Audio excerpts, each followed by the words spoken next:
सूती कलफ की हुई मूंगिया रंग की साड़ी की प्लेट्स ठीक करती विभा सोच रही थी कि सारा खेल मन का है। सुख दुख की अनुभूति मन में ही होती है। जिंदगी का धरातल मन ही है। जैसा सोच लो उसी के अनुरूप अनुभूति होती है। विपरीत परिस्थिति को भी सहजता से स्वीकार कर लेता है मन। उसने कभी सोचना तो दूर, कल्पना भी नहीं की थी कि बाहर की दुनिया में अपने को इतना रचा बसा लेगी, वो भी इस उम्र में। व्यस्त हो गई, फिर भी मन की गहराई में बैठी व्यथा हर क्षण सालती रहती है। 2 साल पहले विदेश गया बेटा मिलने घर आया था। उसके अनुरोध पर वो उमंग और उत्साह में थी। बेटे की हर सुख सुविधा का ख्याल, बेटे के पसंदीदा व्यंजन बनाना शुरू कर दिए थे ताकि उसके पास बैठने का भरपूर समय रहे। जी भरकर अपनी बात कहेगी, बेटे की सुनेगी। बेटा भी तो उतना ही उत्साहित होगा अपनी माँ के लिए। बेटे के मना करने के बावजूद दोनों उसे लेने एयरपोर्ट पहुंच गए थे। बेटा आ पहुंचा। उसका ख्याल था कि इतने लंबे बिछोह के बाद बेटा देखते ही उनके गले लग जाएगा, पर उनकी आशा के अनुरूप ऐसा कुछ नहीं हुआ। खुद बढ़कर बेटे की पीठ को सहलाया उन्होंने। गाड़ी में बैठ अपने और रमन के बीच जगह बनाती हुई उसको आने के लिए इशारा किया। उसे धक्का लगा जब बेटा उदासीन सा ड्राइवर की बगल में जा बैठा। घर पहुंचकर उसने बेटे को अंक में भरना चाहा, पर बेटे में कोई उत्कंठा नहीं, कोई खुशी नहीं। परे खड़े होकर केवल इतना ही पूछा, कैसी हो माँ? फिर भी उसने मान लिया कि बेटे को हमारी फिक्र है। खाने की टेबल पर बेटे की पसंद के सारे व्यंजन सजा दिए। वो खाने की टेबल पर बैठा और बोला, क्या ज़रूरत थी माँ इतना सब करने की? मैं अब ये सब पसंद नहीं करता। बेटे की रुखाई से उसकी आंखें छलक पड़ीं।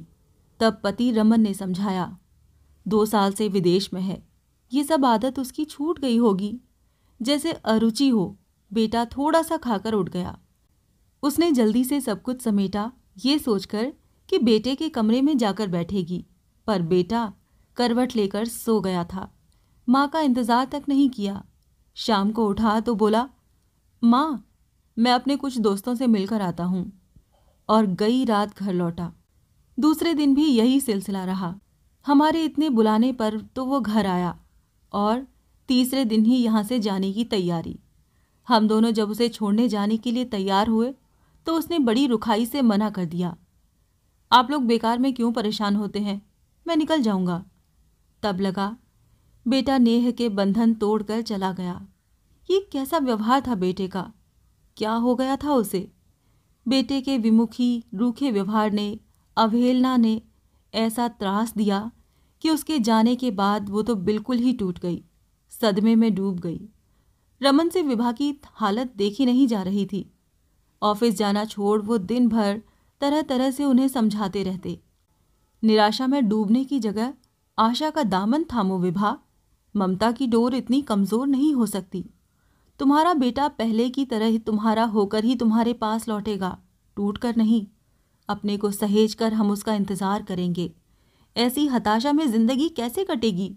दुनिया तुम्हें अपना बनाने नहीं आएगी, तुम्हें दुनिया को अपना बनाना होगा। जिंदगी गुजारने के लिए कोई उद्देश्य, कोई संबल तो चाहिए। समय घुटन में नहीं, कुछ अच्छे काम में लगाओ। किसी सामाजिक संस्था से जुड़ जाओ। रमन का सुझाया समाज सेवा का विकल्प विभा ने स्वीकार कर लिया। आज सारी दुनिया कंप्यूटर और मोबाइल में जुड़ी हुई है। इसी को माध्यम बनाकर वो एक सामाजिक संस्था से जुड़ गई और विगत 6 महीनों से उसमें काम कर रही है। आज संस्था में कुछ उद्योगपति और नेता आ रहे हैं। कार्य आदि की प्रगति का विवरण देना होगा। समय पर पहुंचना आवश्यक है। निकल ही रही थी कि देखा लेटर बॉक्स में कुछ चिट्ठियां पड़ी हैं।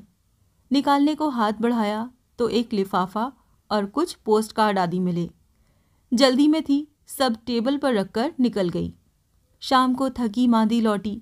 रमन आ चुके थे। अभी रमन को रिटायर होने में 2 साल हैं। इसके बाद शायद वो भी समाज सेवा ज्वाइन कर लें। तब आना जाना इतना उबाऊ नहीं होगा। फ्रेश होने के बाद 2 कप चाय तैयार करके वो भी रमन के पास आ बैठी। तभी उसे सुबह की आई डाक का ख्याल आया। लिफाफे को उलट पलट कर देखा। अरे ये तो विदेश से आया बेटे का पत्र है। आश्चर्य और सुखद एहसास ने उसके दिल की धड़कनें बढ़ा दी। बेटे को वापस गए लगभग 6 महीने बीत चुके हैं। तब से न कोई फ़ोन न कोई पत्र। हम लोगों ने भी कोई कांटेक्ट नहीं किया। जब उसे हम लोगों से कोई मतलब नहीं, तब ज़बरदस्ती पीछे लगने का तो कोई सबब ही नहीं रह जाता। भले ही विकल होती रहूं, काम करते उठते बैठते हर सांस के साथ उसी का ख्याल आता है। इतना निर्मोही क्यों हो गया? हमारा क्या कसूर है? तत्परता से पत्र खोला और पढ़ने लगी। माँ, तेरे पास से लौटने के बाद मेरे ये 6 माह कितने तनाव में गुजरे हैं मैं बता नहीं सकता। जब मैं घर आया था, परिधि साथ नहीं थी, क्योंकि सारी बंदिशें तो उसी ने लगाई हैं। फिर भी वो सब नहीं कर सका, नहीं कह सका जो मेरा दिल चाह रहा था।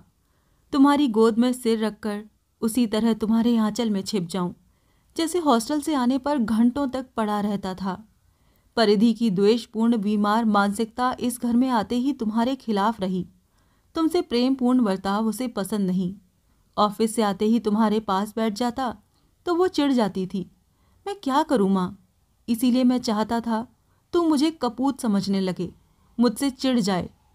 मेरी याद में परेशान होना, आंसू बहाना, ये सब ना हो। मेरी याद से तू बिल्कुल मुक्त हो जाए, तू मुझे आसानी से भुला सके। मैंने कितनी कोशिश की, पर परिधि को मैं नहीं समझा सका। मेरा सब कुछ सोचना बेकार है। मैं तुझे नहीं भुला पा रहा माँ। फिर तू तो माँ है, कैसे सब सह रही होगी। कितनी उमंग से तूने मेरी शादी की थी। हम माँ बेटे का सपना था कि जहाँ में कहीं भी रहें साथ रहेंगे। मैंने सोचा था ठीक से व्यवस्थित हो जाऊं, पापा रिटायर हो जाएं, तब हम साथ रहेंगे। बहू के आने पर तुम बहुत खुश थीं, विशेष ख्याल रखती थीं उसका कि इसे कोई तकलीफ न हो। अपनी माँ का घर छोड़कर आई है, वो वैसा ही महसूस करे जैसा मायके में करती है। पर मैं महसूस कर रहा था कि इसके बावजूद परिधि तुमसे चिढ़ी सी रहती है। तुम मेरे वो सारे काम करती जो हमेशा करती आई हो। मेरे कपड़ों का ख्याल रखती, उन्हें प्रेस करती, व्यवस्थित रखती। मैं ऑफिस से लौटता तब परिधि से पहले तुम दरवाज़ा खोलती। वो नित नए तरीके से तुम्हारी शिकायत मुझसे करती। एक दिन इतनी चिढ़ उठी और बोली, मुझे मुक्ति चाहिए इस घर से, इस घुटन से। मैं उसी दिन समझ गया, वो इस घर पर, मुझ पर समूचा अधिकार चाहती है। मुझे कोई राह नहीं दिख रही थी। डर रहा था कि घर में कहीं कलह न हो जाए। मैं अधिकांश चुप रहने लगा। इसी बीच कंपनी मुझे कुछ समय के लिए विदेश भेजना चाहती थी। ये प्रस्ताव मैंने तुरंत स्वीकार कर लिया। 2 वर्ष से अधिक हो गए तुमसे दूर, घर से दूर, यहाँ रहते हुए। परिधि गलत है, पर कुछ गलतियाँ समय चाहती हैं सुधार के लिए। लेकिन मैं गलत था माँ। इससे बड़ी चिढ़ की हद क्या हो सकती है? जो व्यंजन मुझे पसंद थे, तुम्हारा नाम लेकर जब उसे बताया तो वो व्यंजन रसोई से हमेशा के लिए दूर हो गए। तुम विकल तो होती होगी माँ। जन्म से जवानी तक जिस बेटे पर आधिपत्य रहा, देखते देखते किसी और का अतरंग हो गया।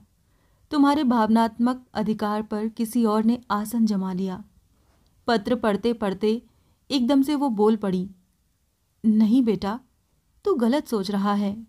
हर माँ का सपना होता है कि घर में बहू आए, उससे भी ज़्यादा बेटे का ध्यान रखे।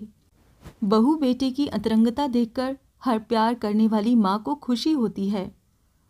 वो पत्र पढ़ती गई और खुद जवाब देती गई। मैं बहू की खुशी चाहती थी, उसकी सुख सुविधा मेरी एकमात्र आकांक्षा थी। और सुनो माँ, तुम जितना भी मेरे लिए सोचती हो, ममता का भंडार तुम्हारे क्रियाकलापों में दिखता है।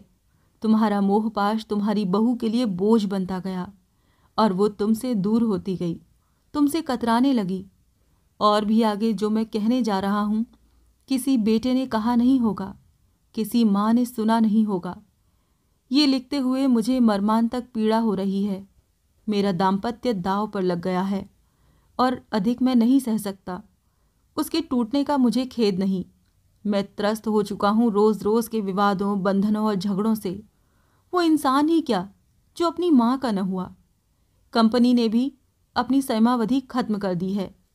परिधि को मैंने बता दिया है कि मैं अपने देश लौट रहा हूँ, अपने घर, अपनी माँ के पास। बिना किसी विरोध के तुम मेरे साथ रहना चाहो तो ठीक है, अन्यथा अलग हो सकती हो। मतलब मैं तुम्हें आज़ाद कर रहा हूँ। ये पढ़ते ही वो परेशान हो उठी। उन्होंने रमन से कहा, बेटे को फ़ोन लगाना होगा। नंबर लगाया और कहा, कहाँ हो बेटे, और ये सब क्या लिख रहे हो? तुम्हें मेरे लिए अपना दाम्पत्य दांव पर लगाने की ज़रूरत नहीं है।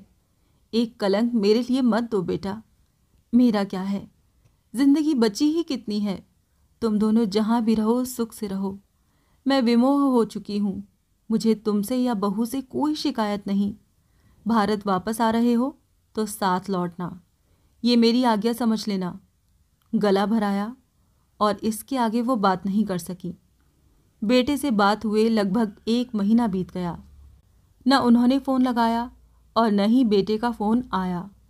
मन अब समाज सेवा के कार्य में पूरी तरह से रमाना होगा। ऑफिस जाने के लिए निकल ही रही थी कि फ़ोन की घंटी बजी। कानों ने सुना, माँ, मैं कल भारत लौट रहा हूँ, तुम्हें और पापा को एयरपोर्ट आना होगा। बेटे की पुरानी उल्लसित वाणी ने उन्हें भी उत्साहित कर दिया। उसने आज अपना जाना स्थगित कर दिया। बेटे के स्वागत की तैयारी आज से ही करनी होगी। बेटे को लेने जब वो दोनों एयरपोर्ट पहुंचे, सुखद एहसास, जिसकी उन्हें आशा भी थी कि उनके संस्कार इतने खोखले नहीं कि बेटा अपने कर्तव्य भूल जाए, वो सामान और परिधि के साथ उनकी ओर आ रहा था। पास आते ही गले से लग गया। परिधि सकुचाई सी खड़ी थी, पर रमन ने उसे संभाला। उसे कंधे से लगाते हुए कहा, आ गई मेरी बहू, मेरे घर की लक्ष्मी, मेरे घर की रौनक। घर चहल पहल और आनंद से भर उठा। परिधि सहजता से अंदर चली गई। थोड़ी देर बाद चाय लेकर सबके पास आ बैठी। बातें चल रही थीं। तभी विभा बोली, परिधि बेटा, ये घर तुम्हारा है। तुम्हारे बिना कितना सूना था। जैसे भी रहना चाहो, जैसे भी रखना चाहो, हंसी खुशी रहना। मैंने तो समाज सेवा का कार्य स्वीकार कर लिया है। मेरा अधिकांश समय उसी में जाना है। काम के लिए नौकर है ही, बस उसको अपनी सुविधा के अनुसार एक बार समझाना और बताना होगा। रमन बोले, जाओ बेटा, तुम दोनों फ्रेश होकर थोड़ा आराम कर लो, फिर सब खाना खाते हैं। कमरे में पहुंचकर शुभम बोला, तुम्हें जब देखने गया था और मेरी पसंद पूछी गई थी, तब मैंने तुम्हारे सामने तुम्हारे घर वालों को कहा था, मैं अपने माँ बाप की अकेली संतान हूँ, अतः उनका सम्मान करना, उनका ख्याल रखना, उस घर को अपना समझना मंजूर हो तो मेरी तरफ से हाँ है। पर परिधि, तुमने सब उल्टा ही किया। परिधि, भूल मनुष्य से ही होती है, पर उसे स्वीकार कर लेना, पुनः न करने का संकल्प करना साहस और समन्वय का प्रतीक है। तुमने मुझे और इस घर को स्वीकार करके जीवन का अमूल्य तोहफा दिया है। माँ मेरी शिराओं में दौड़ता रक्त है और तुम मेरे दिल की धड़कन। ये कहते हुए उसने परिधि को अपने गले से लगा लिया।